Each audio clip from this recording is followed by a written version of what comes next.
The Curse of Oak Island, a new stone feature, could confirm Templar Knights built Nolan's cross and buried treasure. The Curse of Oak Island team has begun excavating a new human-made circular stone feature in the swamp near Nolan's cross, which could be the spot where ancient Christian relics are buried.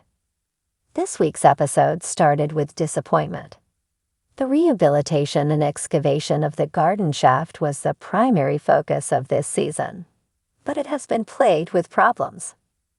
Dumas representatives informed Rick Lagina and the guys that approximately 479 gallons of seawater were currently gushing into the shaft, and pumping out such a quantity of water would make the whole structure unstable.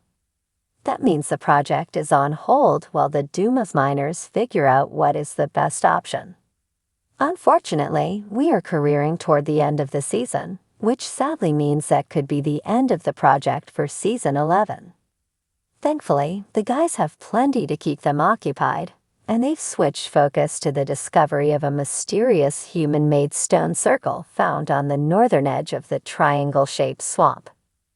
The team was digging in this area because researcher John Edwards argued that the nearby boulders of Nolan's cross were acting as a marker for this spot.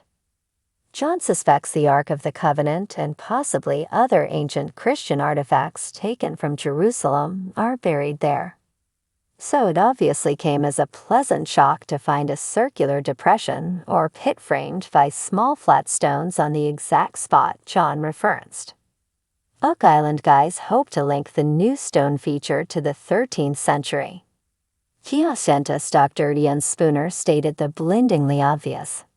The structure was human-made and was created before the area was a swamp. This lends yet more credence to the theory that the swamp was artificially created to hide something. Ian took some core samples from the area, but we'll have to wait, hopefully not long, for the results. Surveyor Steve Guptill was also on hand to measure the area.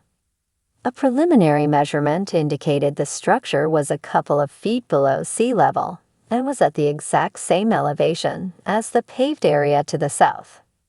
Ian has previously dated the paved area back to the 1200s AD, so it would be incredibly significant if a solid link could be established between the two features. If the new stone circle could be dated to the 13th century, that would link it to other features, such as Nolan's cross, and aid the theory that Templar Knights did bury artifacts on the island. Marty Lagina noted how all the theorists and researchers in recent times seem to be focusing on Nolan's cross, and that, just maybe, it could be the key to the whole mystery. Right now, the guys need to figure out the timeline of this new structure. Once they know when it was built, they can link it to other features, such as Nolan's cross, which could then lead to an excavation.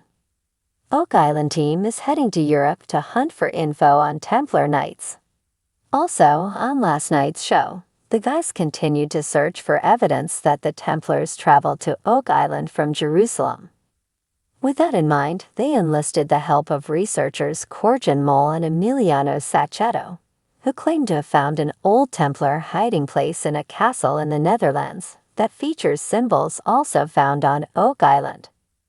Emiliano has located an old Cistercian abbey in Milan, Italy, that contains ancient manuscripts on astronomy, geometry, and navigation, which may help to explain how Templar Knights could have traveled to Oak Island 300 years before Columbus's voyage.